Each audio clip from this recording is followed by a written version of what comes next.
사도 바울이 제3차 선교 여행 가운데 에베소를 중심으로 3년 동안 목회를 합니다. 그러다가 에베소의 대소동을 계기로 사도 바울은 생각하기를 내가 여기를 떠나는 것이 에베소 교회에 유익이 되겠다라고 판단을 하고 떠나게 됩니다. 떠나간 후에 마게도냐와 헬라, 아테네를 또 고린도를 지나면서 어머니 교회인 예루살렘 교회가 여러 해의 기근으로 인해서 힘들어할 때 그 교회를 돕기 위해 구제 헌금을 모아서 돌아가려는데 유대인들의 이러한 위협이 있을 거라고 생각하고 다시 마게도냐로 올라가 아시아를 돌아서 갈 수밖에 없었습니다. 그러다가 드로아를 지나 이제 밀레도라고 하는 항구에 도착을 했는데 거기서는 3년 동안 목회했던 에베소가 무척 가깝습니다. 그러니까 바울의 마음속에, 제가 바울은 아니지만 바울의 마음속에 에베소 교회 장로들에게 하고 싶은 이야기가 있었던 것 같아요. 그래서 46km나 되는 그 길을 자신이 직접 왕복하는 것보다는 발이 빠른 사람을 먼저 보내서 에베소 교회 장로들을 밀레도에 데려오는 것이 낫겠다라고 생각을 했던 것 같아요. 또 그도 그럴 것이 지금까지 많은 여로 가운데 사도 바울이 직접 그 100km를 왔다 갔다 하는 것은 무리가 될 수 있었기 때문이죠. 그래서 에베소 교회 장로들을 청해서 밀레도 항구에서 그들에게 마지막이 될지 모르는 그들에게 마지막 고별 인사와 함께 설교를 하게 됩니다. 그것이 바로 오늘 사도행전 20장 17절에서 35절까지의 내용이 전체 바로 그 고별 설교입니다. 그 고별 설교 속에서는 그 3년 동안의 사역이 고스란히 녹아져 있고 담겨져 있다라고 생각합니다. 그래서 저는 오늘 사도 바울의 목회 단상이라는 제목으로 말씀을 전하고자 합니다. 여러분, 3년을 했든 30년을 했든,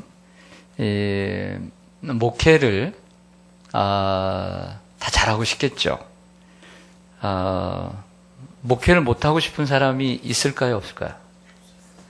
네, 사업을 시작했는데 사업을 못하고 싶은 사람이 있어요? 없죠.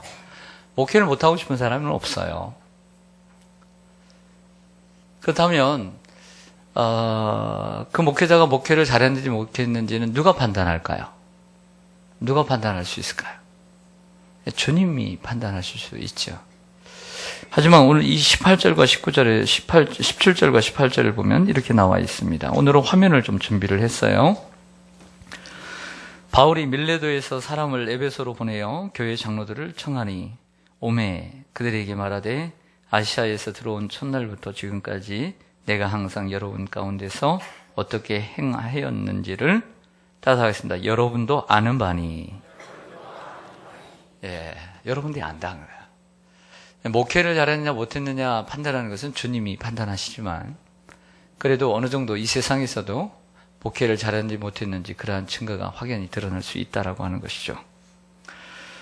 20장 34절 상반절에도 보면 여러분이 아는 바와 같이 이런 단어를 또 한 번 그 설교 속에서 쓰고 있는 것을 보게 됩니다. 목회를 잘했느냐 못했느냐 우리가 죽어서 또 목회자가 죽어서 주님 앞에 섰을 때 하나님이 판단해 주시겠지만은 이 세상에서도 잘했는지 그것을 공정해 줄 수 있는 사람들이 있다는 것이죠. 이게 바로 성도들이라고 하는 것입니다. 성도들은 목사가 목회를 잘하니 못하니 판단할 수 없다. 이렇게까지 생각할 필요는 없습니다. 네, 판단할 수 있죠. 그렇다고 해서 여러분들이 목사의 목회를 판단하라는 것은 아닙니다. 성도가 판단할 수는 있지만 여러분들 목사의 목회를 판단하라고 하나님께 여러분들을 세워주신 것은 아니라는 것이죠. 단지 이 말씀은 누구든지 또 성도들도 나름대로 그런 생각을 할 수 있다는 것입니다. 사도 바울이 3년 동안 어떻게 목회를 했는지 그가 돌아보는 목회 단상입니다. 그 내용을 한번 살펴보려고 하는데요. 그 내용을 보면 내가 목회를 이런 내용을 했고 이렇게 했다라고 하는 내용도 있지만 그런 내용이 비추어서 사도 바울의 마음 정신을 좀 많이 우리가 생각해 볼 필요가 있고 그리고 내가 목회를 하면서 이런 프로그램 저런 프로그램을 내가 했다라고 하기보다는 그 속에서 자신이 목회를 하는 철학, 그러니까 목회의 철학이 들어있다고 생각합니다. 이러한 목회자의 이야기를 통해서 목회자에게만 유익한 것이 아니라 함께 목회하는, 또 함께 교회를 섬기는 우리 평신도 지도자들과 평신도들에게도 오늘 바울의 설교는 극히 필요하다고 생각을 합니다. 사도 바울의 목회는 어떤 목회였을까요? 그건 바울의 말을 좀 들어볼 필요가 있습니다. 19절을 좀 보실까요? 화면을 보시면 같이 읽겠습니다. 시작. 곧 모든 겸손과 눈물이며 유대인의 간계로 말미암아 당한 주를 섬긴 것과, 세 가지를 얘기하는데요. 첫째는 겸손, 두 번째는 눈물, 세 번째는 참는 인내를 얘기합니다. 사도 바울의 첫 번째 목회는 겸손의 목회라고 말할 수가 있습니다. 사도 바울에게 겸손, 여러분 겸손을 어떻게 생각하세요? 겸손이라는 책들이 참 많이 나와 있죠. 겸손은 모든 사람들이, 또 특별히 모든 지도자들이 갖춰야 될 덕목으로 나와 있습니다. 특별히 목회자에게는 더더욱 필요한 덕목이 아닐 수가 없습니다. 이 겸손은 예수님의 가장 중요한 첫 번째 덕목입니다. 나는 마음이 온유하고 겸손하니. 예수님이 겸손하셨습니다. 어거스틴이라고 하는 사람은 이런 얘기를 했습니다. 예수 그리스도를 따라가는 모든 그리스도의 제자들은, 그 제자들에게 필요한 가장 중요한 덕목은 첫째, 겸손이다. 둘째는 겸손이다. 셋째도 겸손이다. 그랬습니다. 겸손이 얼마나 중요한가를 보여주고 있는 것이죠. 사도 바울이 에베소 교회 3년 동안, 2년 동안은 두란노 서원에서 말씀을 전하고, 합해서 한 3년인데요. 3년의 동안 밤낮으로 말씀을 열심히 전했습니다. 헌신적이죠. 대단히 헌신적입니다. 그 헌신으로 인해서 그 아시아에 있는, 소아시아에 있는 전역의 복음이 전파되었다. 이럴 정도였습니다. 그뿐만이 아닙니다. 여러분 잘 아시는 이 사도 바울의 몸에 있는 손수건이나 앞치마, 둘렀던 앞치마를 걷어다가 병든 사람에게 얹었더니 병이 떠나고, 그리고 악귀가 떠나더라. 할렐루야. 얼마나 능력이 많아요? 우리가 지난주에 살펴본 것처럼 돌아오는 구제연금을 가지고 돌아가는 길에 드로아에서 마지막 고별 설교를 하는데, 이때도 3층 그 창가에서 앉아있던 젊은 청년 유도고가 떨어져 죽었어요. 떠들지 말라. 그의 생명이 그 안에 있느니라. 이렇게 말했습니다. 그런데 엘리야와 엘리사처럼 몸을 그에게 덮여서 기도를 했더니 살아났어요. 능력이 있어요, 없어요? 이만하면 능력이 있어요, 없어요? 있죠. 있는 것이 아니라 많죠. 이런 바울이 교만하면 누가 교만하다고 할 수 있겠어요? 그럴 만하다라고 말할 수가 있습니다. 저같이 이름도 없고 별거 없는 목회자가 조금 교만하면 많이 교만하다고 난리를 칠 텐데, 이러한 능력 있는 바울이 그 많은 사람 앞에서 복음을 전해서 많은 사람을 회심시키고, 많은 사람들에게 박수를 받고 인기를 얻고 존중을 받고, 그 많은 기적을 행하고 능력을 행하고, 이런 거 자랑하지 않고 그가 맨 처음 거론한 것은 겸손이라는 거죠. 겸손. 또 사도 바울은 고린도서에 보면 사도의 직분에 있어서, 사도의 직무에 있어서 가장 큰 증거는 겸손이다. 이렇게 말을 하고 있습니다. 사랑하는 성도 여러분, 얼마나 많은 사람 앞에서 우리가 박수를 받고, 얼마나 많은 사람들 앞에서 설교를 하고, 얼마나 많은 사람들에게 인기를 얻는가. 그것보다 중요한 것은 내가, 또 목회자들이 내가 누구였느냐라고 하는 것입니다. 나는 하나님과 원수된 자였고, 하나님의 사랑이 없이는 지옥 멸망에서 고통당할 수밖에 없는데, 하나님께서 우리를 사랑하사 그의 아들 예수 그리스도를 이 땅에 보내주시고 아낌없이 십자가에 내어주심으로 우리의 죄값을 치유해 주시고 우리를 구원해 주셨습니다. 그 주님의 사랑이 없다면 우리는 새로운 생명을 얻을 수 없고 이러한 삶을 살 수도 없는 것이죠. 항상 우리는 그 처음의 자리로 나아가 우리가 비천한 존재라는 것을 깨닫고 항상 그것을 내 마음속에 새기고 살아갈 때 겸손의 자세를 유지하게 되는 것입니다. 사랑하는 성도 여러분, 그래서 진정한 그리스도인은 사도 바울처럼 자신을 죄인들 중에 교수라고 여기면서 살아가는 것이죠. 그 앤드류 머리라고 하는 유명한 신학자가 있습니다. 그 신학자의 책을 보면 겸손이라는 책이 있는데 이런 글을 적고 있어요. 보시면 이러한 겸손, 은혜는 참으로 하나님께서 모든 것 되심에 대한 인간의 단순한 동의이다.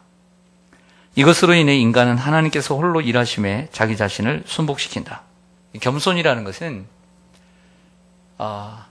하나님께서 모든 것 되신다. 이것을 표현하는 거라는 거예요. 당연한 의무라는 거죠. 그리고 이것으로 인해 인간은 하나님께서 홀로 일하심에 자기 자신을 순복시킨다 라고 말하고 있습니다. 그러면서 이런 말을 또 덧붙여요. 그 사람이 겸손하다라고 하는 것은 그 마음의 성품에 그 마음 속에 겸손이 자리 잡혔고, 그리고 그 겸손의 모습은 사람들 앞에서 드러나야 한다. 이렇게 얘기를 머리를 하고 있어요. 보시면 우리는 스스로 하나님 앞에서 겸손하다고 생각하기 쉽다. 하지만 사람들을 향한 겸손은, 여기 사람들을 향한 겸손은 하나님 앞에서의 우리의 겸손이 진실이라는 유일하고도 충분한 증거가 될 것이다. 그것은 겸손이 우리 안에 있고 우리의 본성이 되었다는 유일한 증거가 될 것이다. 그것은 우리가 그리스도와 같이 실제로 명성을 얻으려고 하지 않는 것이다. 겸손은 참 어렵습니다. 근데 그 겸손은 사람들 앞에 드러나야 한다라고 말하고 있습니다. 겸손을 지키기는 참 힘듭니다. 조금 잘하고 그 사람들에게 박수를 받고 사람들이 칭찬하면 우리는 겸손하기가 쉽지가 않습니다. 그러나 우리는 늘 기억해야 합니다. 교만은 패망의 선봉이요 넘어짐의 앞잡이라는 것을 기억해야 합니다. 잘 나가는 것도 순간입니다. 영원하지 않습니다. 겸손해야 오래 갑니다. 하나님은 겸손한 자에게 은혜를 주시는 줄로 믿습니다. 바울이 말한 것처럼 날마다 부들부들 떨 줄 알고 하나님 앞에 자신을 날마다 죽일 때 겸손이 가능한 줄로 믿습니다. 목회자가 겸손하기가 쉽지 않습니다. 쉽지 않아요. 그래서 목회자 중에도 교만한 목회자들이 많이 있고 성도들 중에도 교만한 성도들이 많이 있습니다. 교만은 순간 찾아오는 것입니다. 나도 모르게 찾아오는 것입니다. 늘 깨어 있어야 합니다. 언제 비가 내릴지 모르는 것처럼 비를 맞지 않게 해서는 내게 항상 우산을 준비해서 우산을 쓰면 비를 맞지 않는 것처럼 언제 어느 때 교만이 나를 덮을 때 내가 우산을 펴서 교만에 젖지 말아야 합니다. 물에 젖은 인생은 그 꼴이 좋지 않아요. 그러므로 항상 내가 우산을 피면 되는 것입니다.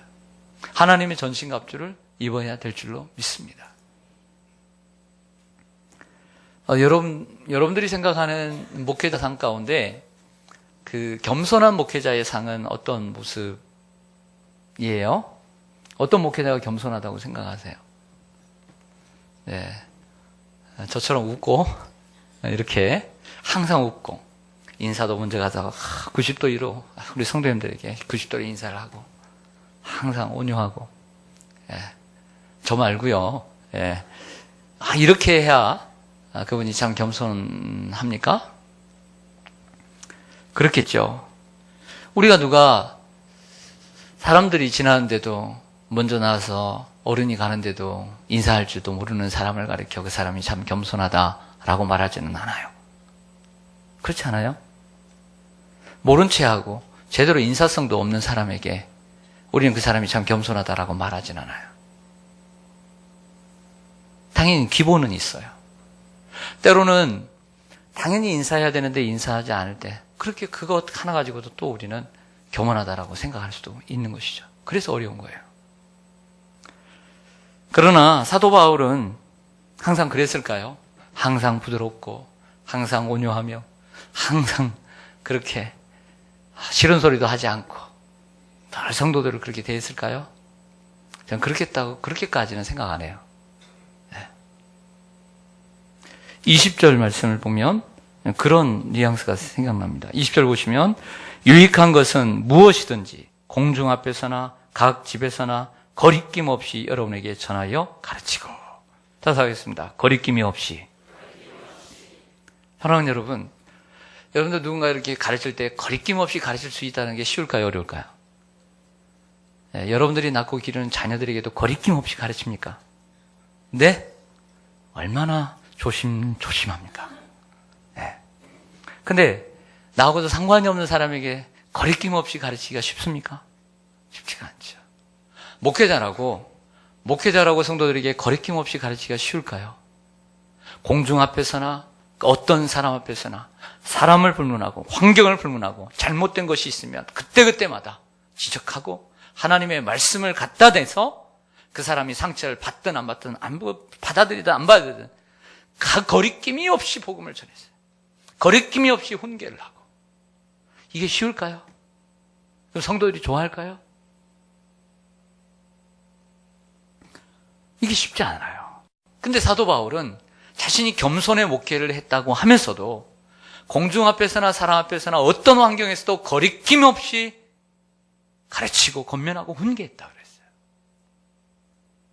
대단한 겁니다, 이거. 네.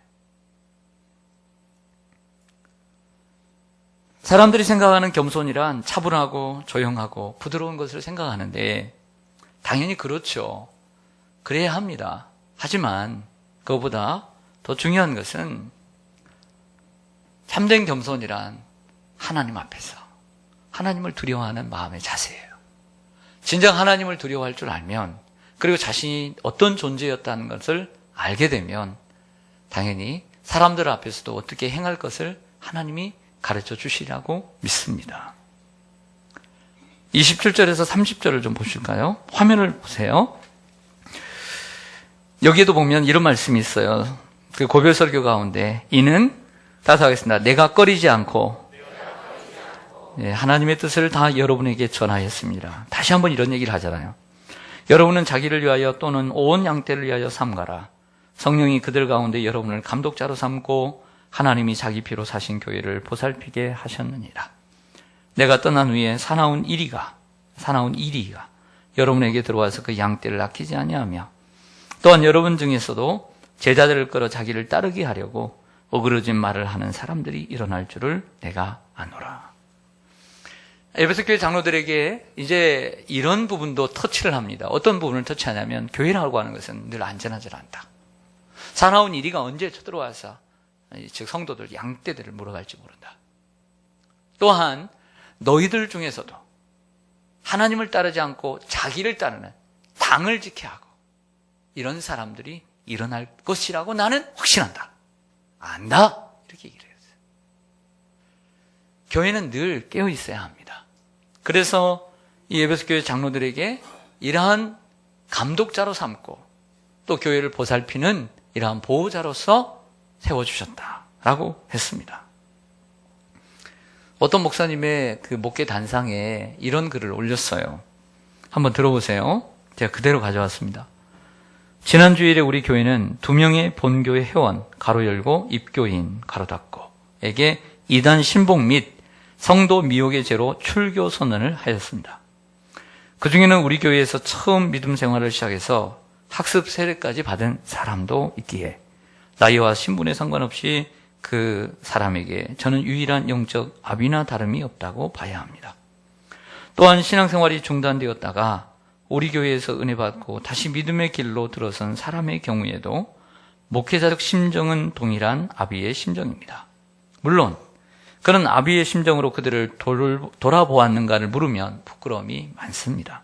하지만 못난 아비도 아비이며 아비의 책임을 다하지 못한 것은 더 큰 괴로움이 됩니다. 이런 글이었습니다. 분명 목회자는 한 영혼을 소중히 여겨야 합니다. 양떼로 얘기하면 한 마리의 양을 소중히 여겨야 합니다. 하지만 우리 안에 들어있는 90마리도 소중히 여겨야 될 책임이 있습니다. 한 영혼을 사랑하고 돌봐야 되는 책임도 있지만 온 성도들을 돌봐야 되는 책임이 목회자에게 있는 것입니다.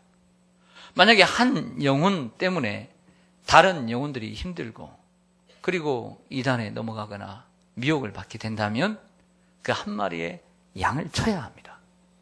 이것이 목회입니다.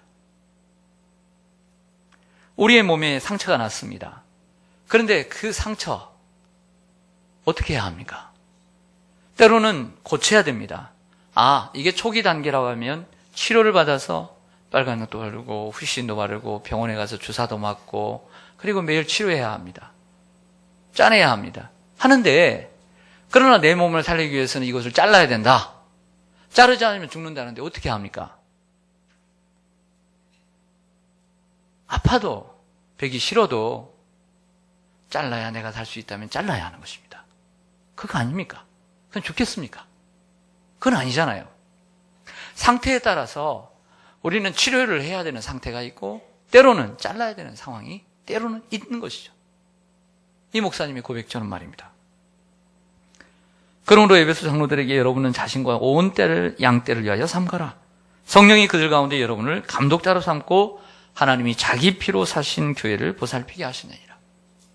교회가 크다고 다 건강한 건 아닙니다. 교회는 건강성을 유지해야 합니다. 하나님의 거룩한 보편적 교회를 유지해 가야 합니다. 그 거룩함을 잊어버릴 때 교회는 몸집이 크다고 살아있는 것이 아닙니다. 죽은 것입니다. 그러므로 지도자들은 항상 생각해야 될 것이 우리 교회는 생명이 있는가, 건강한가, 하나님이 기뻐하시는가를 생각해야 합니다. 성도들은 잘 모를 수 있습니다. 그냥 따라오니까. 그러나 앞에서 지도하는 목회자들은 압니다. 우리 어떻게 가야 되는지. 그것 또한 거기에 책임이 있는 것이죠. 사랑하는 성도 여러분, 사도 바울은 이런 부분에서 겸손하기도 했지만 때로는 거리낌이 없이 꺼리지 않고 이런 말씀을 자주 쓰고 있습니다. 오늘 본문 속에서. 그런 목회였음을 우리는 볼 수가 있는 것이죠. 또한 두 번째로 사도 바울의 목회는 좀 전에 말씀처럼 눈물의 목회였습니다. 따라서 하겠습니다. 눈물의 목회. 31절에도 보면 그런 말씀이 한 번 더 있는데요. 이런 말씀이 있어요. 그러므로 여러분이 일깨어 내가 3년이나 밤낮 쉬지 않고 무엇으로 눈물로 각 사람을 훈계하던 것을 기억하라. 사도 바울이 참 훌륭해요. 3년 동안이나 눈물로 각 사람을 훈계를 했어요. 참 훌륭해요. 예. 눈물이라는 건 뭘까요? 눈물. 눈물이라는 것은 여러 가지를 생각할 수 있는데 사도 바울은 다른 부분에서 다른 서신에서 이 눈물을 이 단어로 연결을 시키고 있는 걸 보고 있어요. 볼 수 있습니다. 한번 화면을 보시죠. 고린도전서 2장 4절인데요. 내가 마음에 큰 눌림과 걱정이 있어 많은 무엇으로 눈물로 너희에게 썼노니 이 편지를 썼다는 거예요. 이는 너희로 근심하게 하려 한 것이 아니요 오직 내가 너희를 향하여 어떤 사랑이 넘치는 사랑이 있음을 너희로 알게 하려 함이라. 내가 눈물로 이 편지를 쓰는 것은, 즉 내가 눈물을 흘리는 것은 내가 근심을 주려고 하는 것이 아니라 내가 너희를 향한 이 넘치는 사랑이 있음을 내가 알게 하려 함이라. 그랬어요. 결국 눈물은 뭐다? 사랑이다. 사랑이 있을 때 눈물이 가는 줄로 믿습니다. 사랑이 있을 때 눈물이 가는 거예요. 그러니까 눈물로 목회했다는 것은 사랑으로 목회를 했다는 것이죠. 성도들이 좋은 일이 있을 때 정말 내 일처럼 가장 많이 기뻐하고, 성도들이 또 슬픈 일이 있을 때 내 일처럼 가장 많이 아파하고, 가장 먼저 아파하고. 바울에게는 그런 사랑이 있었고 눈물이 있었습니다. 분명 바울의 눈물은 주님에게서 배운 눈물일 것입니다. 슬픈 자를 위해서 눈물을 흘리고, 고통받는 자를 위해서 눈물을 흘리고.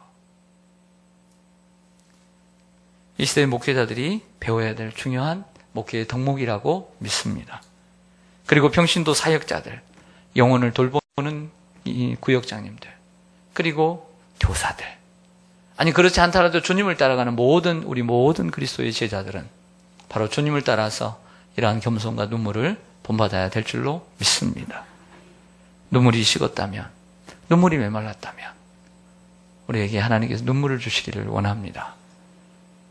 그게 사랑입니다. 그리고 그러한 눈물이 있는 곳에 바로 생명의 역사가 일어날 줄로 믿습니다. 이 시대는 사랑이 많이 식은 시대입니다. 사랑이 메말라 있습니다. 사랑이 더더욱 필요한 시대입니다. 사랑이 메말라 있고 목말라 있는 시대입니다. 더욱더 사랑하는 우리가 되기를 소망합니다. 마지막으로 바울의 목회는 셋째로 인내의 목회였습니다. 따라서 하겠습니다. 인내의 목회. 사도 바울이 그 맨 처음에 말씀을 보면 사도 바울이 가장 힘들게 했던 사람들은 19절에 보면 곧 모든 겸손과 눈물이며 유대인의 간계로 말미암아 당한 시험을 참고 주를 섬긴 것과 라고 했습니다. 지금까지 우리가 사도 바울의 회심하고 그다음에 1차, 2차, 3차 선교행을 쭉 살펴보았습니다. 아시아, 유럽 계속 돌아보았습니다. 근데 사도 바울이 가는 곳곳마다 사도 바울을 괴롭힌 사람들이 누구였어요? 유대인이었어요. 그 유대인들은 같은 유대인이지만 유대교를 신봉하는 유대인들이었어요. 즉 유대교를 신봉했다는 것은 이 땅에 오실 메시아가 예수 그리스도가 라고 생각했던 바울, 기독교인들이 아닌 예수는 메시아가 아니다. 그러니까 그들의 입장에서는 이 바울이나 그리스도인들은 이단이에요. 철저한 100% 이단이에요. 그렇기 때문에 원수예요. 근데 얼마나 유대인들이 지독했냐면 아니 자기 동네에서나 좀 괴롭히지 가는 곳곳마다 따라다니면서 괴롭혔단 말이에요. 얼마나 지독해요. 이 나쁜 사람들. 예. 지금 상황도 그래요. 원래는 구제연금을 가지고 곧바로 가려고 했는데 그 배를 타고 가다가는 그 배에서 죽을 것 같아가지고 돌아온 거 아니에요. 그런 말씀을 하고 있어요. 그리고 오늘 그 설교 중에도 이런 말씀이 있지 않았습니까? 23절, 24절 좀 보겠습니다. 결박과 환난이 나를 기다린다 하시나. 같이 읽겠습니다. 시작. 내가 달려갈 길과 주 예수께 하나님의 은혜의 복음을 증언하는 일을 마치려 하면은 나의 생명조차 조금도 귀한 것으로 여기지 아니하노라. 아멘. 결박과 환난이 나를 기다린다 하나. 기다리고 있는 줄 알아요. 지금도 기다리고 있어요. 그러나 그것을 참고 바울은 사명을 위해서 나아가고 있는 것이죠. 그런 바울을 막을 사람이 있을까요? 막을 사람이 없죠. 바울은 13개의 서신을 썼는데 그 중에 하나가 이제 고린도전서인데요. 고린도 13장에 보면 유명한 장이 나오죠. 뭐죠? 사랑장입니다. 사랑에 대해서 설명을 하면서 15가지 속성을 얘기하는데 그것은 예수 그리스도의 속성을 얘기합니다. 근데 그 사랑의 설명 15가지 가운데 첫 번째와 마지막을 보면 다 이거예요. 뭐냐면 같이 읽겠습니다. 시작. 사랑은 언제나 오래 참고 온유하며 이렇게 서론을 시작해요. 근데 마지막은 이래요. 시작. 모든 것을 참으며 모든 것을 믿으며 모든 것을 바라며 모든 것을 견디느니라. 참아요. 모든 것을 참아. 모든 것을 믿어요. 믿는 것도 참는 거예요. 바라봐요. 뭘 바라보고 있어요. 이것도 참는 거예요. 그리고 모든 것을 견뎌요. 사랑은 처음부터 끝까지 참는 거예요. 여러분 가정을 사랑하십니까? 남편을 사랑하세요? 아내를 사랑하십니까? 더 참으세요. 더 참으세요. 여러분 교회를 사랑하십니까? 교회를 사랑하세요? 네. 더 참으시길 바랍니다. 네. 주님을 사랑하세요? 그러면 억울한 것도 비굴한 것도 좀 마음 상한 것도 참으시기를 간절히 소망합니다. 저는 바라요. 뭘 바라냐면 교회 처음 나오신 분들이나 바깥에서 이렇게 교회 사정으로 인해서 개인 사정으로 인해서 오신 분들에게 정말 바라요. 이 시대를 바라보면서 문제는 뭐냐면 이제 주인의식이 결여된 부분들을 보게 되는데 엄밀하게 얘기하면 2, 3년 된 분과 2, 30년 된 분을 얘기하면 교회를 사랑하면 누가 강하겠어요? 당연히 2, 30년 된 분이 강해요. 근데 1년, 2년, 3년, 뭐 5년 됐다 할지라도 주인의식이 결여된 부분들이 있어요. 이런 마음들을 버려야 돼요. 다는 아니에요. 그러나 마음을 그렇게 쓰지 말라는 거예요. 마음을 바르게 쓰라는 거예요. 교회를 사랑하는 마음을 갖기를 바랍니다. 어떤 성도들 보니까 그래요. 제가 지지난주에도 그런 것처럼 무슨 얘기를 하냐면 몇 주 안 보였어요. 그랬더니 하는 얘기가 들려오는 얘기가 이래요. 이게 뭐 다른 구역장님이나 교육자들한테 전했겠죠. 뭐 내가 나왔는지 안 왔는지 목사님도 모르는데 기가 막힌 거예요. 내가 알든지 모르든지 그게 뭔 상관이에요. 하나님 앞에 나오는 거지. 정신이 잘못되어 있는 거예요.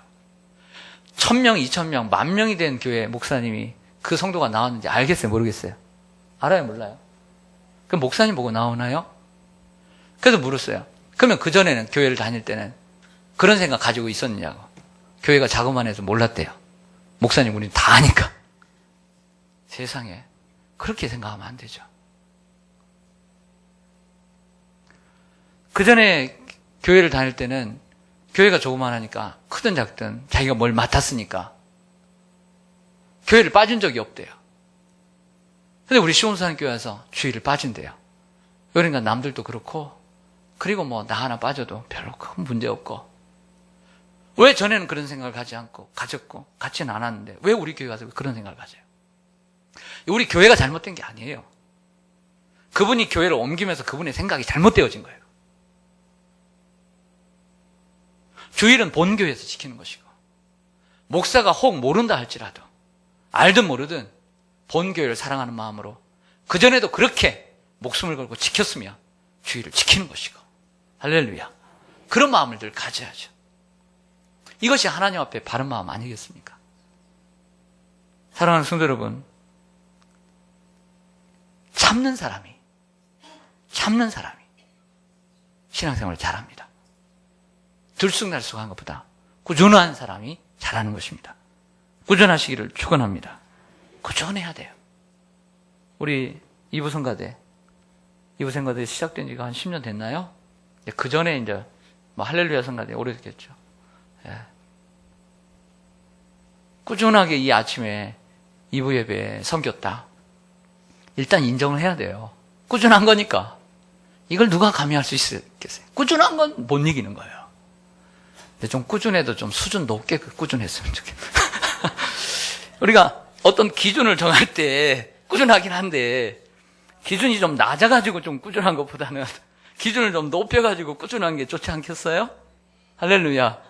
하나님 보실 때도 저 정도는 꾸준하긴 한데 좀 저기서 꾸준하네, 이거보다는 열정적으로 바울처럼 섬기면서도 들쑥날쑥하지 않고 꾸준한 게 좋지 않겠어요? 할렐루야.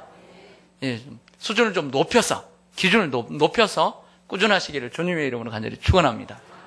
꾸준한 게 최고예요. 꾸준한 게. 예. 그래서 우리는 참 꾸준한 사람들을 인정해 줘야 합니다. 그게 복된 분들이거든요. 요즘 교회들을 보면 그 교회 문제들이 사실 가끔씩 일어나고, 근데 더 안타까운 것은 교회 문제가 일어나면 그것을 사회법정으로 가지고 가서 싸움을 합니다. 참 부끄러운 일이거든요. 성경은 그것을 말하고 있지 않습니다. 반대합니다. 분명히 그런 사회법정에 나오는 문제를 보면 사실 이 복음적인 거 가지고 싸운다면 어쩔 수 없지만, 교회가 대부분 보면 이 복음 가지고 싸우지 않는 거예요. 이권 가지고 싸우고, 자존심 가지고 싸우고, 그냥 단순히 미우니까 싸우고, 미우니까 내보내려고 하고, 또는 뭐라고 합니까? 반대를 위한 반대를 하는 거예요. 그거 하나님 기뻐하시지 않죠. 당연히 어떤 문제에 있어서 목회자가 잘못을 했다면 분명히 아주 깊이 회개하고 또한 돌이켜야 될 줄로 믿습니다. 잘못된 부분이 있으면 고쳐야 될 줄로 믿습니다. 성경은 그렇게 말씀하고 있지 않다는 거죠. 고린도전서 6장 7절을 좀 볼까요? 너희가 피차 고발함으로 너희 가운데 이미 뚜렷한 허물이 있나니 차라리 불의를 당하는 것이 낫지 아니하며 차라리 속는 것이 낫지 아니하냐 라고 말하고 있습니다. 교회의 일을 세상의 법정에 가서 그들에게 맡겨서는 안 된다는 것을 성경은 말하고 있는 것입니다. 중국의 어느 삼자교회에서 있었던 이야기를 들은 적이 있습니다. 중국의 삼자교회 가운데 그 교회가 분란이 일어났어요. 그래서 분쟁이 일어나서 싸우게 되었습니다. 그래서 교회가 시끄러우니까 공안에, 그 종교국에 있는 공안이 그것을 이제 조사를 하러 갔는데, 마침 수요일이었는데 수요예배를 드려야 되는데 그 목회자가 이제 싸우고 있는 통이라 예교도 말도 하지 않고 그냥 어딜 떠나버렸어요. 그래서 설교자가 없어요. 사람들이 쭈뼛쭈뼛 하고 있는데 그때 이 공안이 설교 단상에 올라가지고 설교를 대신합니다. 여러분, 내가 설교를 대신하겠다고. 제목, 서로 사랑하라. 예수님께서 서로 사랑하라고 하셨습니다. 그런데 어찌 예수를 믿는 여러분들이 맨날 이렇게 싸우고 있습니까? 당신들이 섬기는 예수님이 그것을 좋아하시겠습니까? 예수님 보시기에 부끄럽지도 않습니까, 여러분?